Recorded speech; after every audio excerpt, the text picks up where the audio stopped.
So I'm gonna go ahead and repair this line. Fence guys hit it. You can't really see the blue stripe. You can see a white stripe on the other one. Doesn't really matter as long as the line size matches up. I'm gonna use these are Dura fittings, 1-inch PVC fitting. You probably have picked these up from the hardware or whatever. You for sure can find these at Home Depot. These are crimp clamps. They're gonna use a crimper like this, and you're gonna grab the crimp clamp and squeeze, and then it squeezes it together. So I'll show you on this one. Like, it'll squeeze, and when it's on the pipe, it'll tighten up. This clamp itself is a 316. You preferably want to get 316 clamps. There are 331s. They are meant for 100 psi pipe.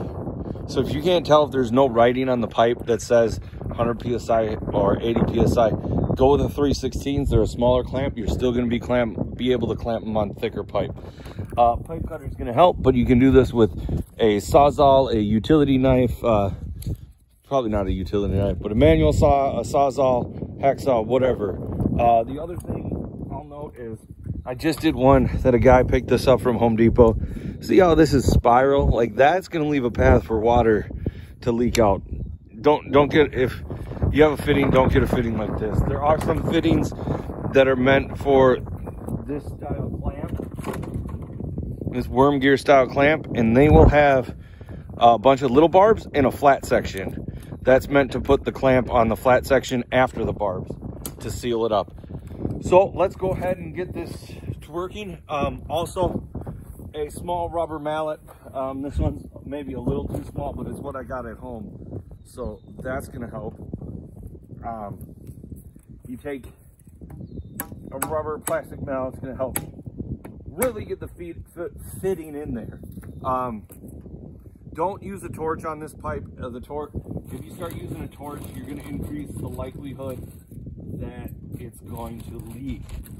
Let's get my clamps out. So here is where my pipe's at on the other side. I don't know if you'll absolutely be able to see it, but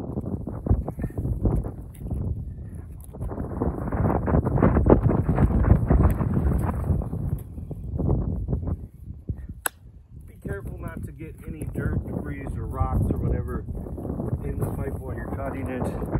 You can see they got through it right there. That's fine. I'm going to put 2 clamps on my pipe side here.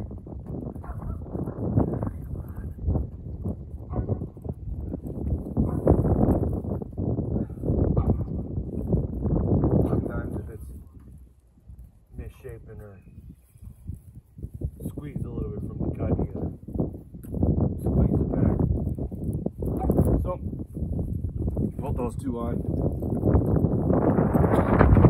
I'm gonna take a piece of pipe that already has a couple more fitting in it. Put the clamp on. I'm gonna clamp the first one. I'm gonna rotate it about 90 degrees and clamp the second one. Now, you don't want them to line up because that can create a path where water will come out.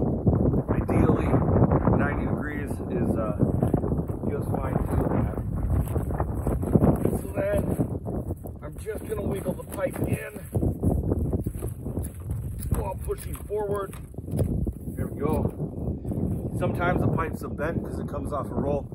If you get it from the store, it may be in straight small pieces. But same thing, even though I'm in the hole, I'm going to grab the clamp lightly, get it to this side of the hole, and squeeze. Now if you have the 100 psi pipe, you'll notice it might be really hard to squeeze and you want to push into the clamp and push down. But I'm going to move this other clamp to the other side of the hole and squeeze. And there we got it lined up.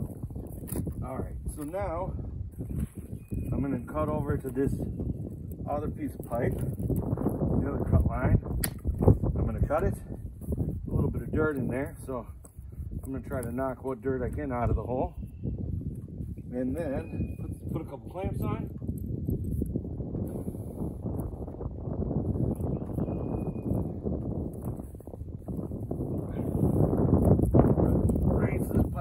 slightly, get a good angle on it.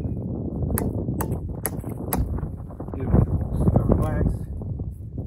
Then, well, I like to cut it a little long here. And then you're gonna line up. I'm a little bit off. I'm gonna use the tip of my knife, and I'm probably gonna cut it about 1 barb's worth long, probably about 1/8 to 1/4 of an inch.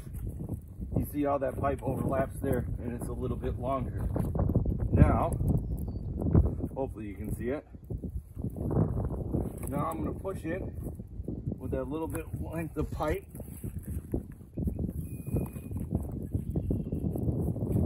See, I got to touch in, got to push it in as much as I can.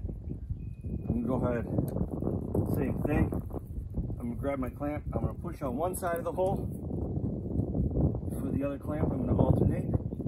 I'm going to push on the other side of the hole. See, they're about 90 degrees apart, maybe slightly less.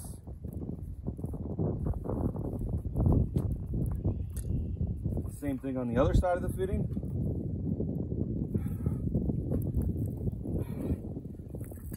Also, if you leave a little gap, it's going to help give the pipe room to move.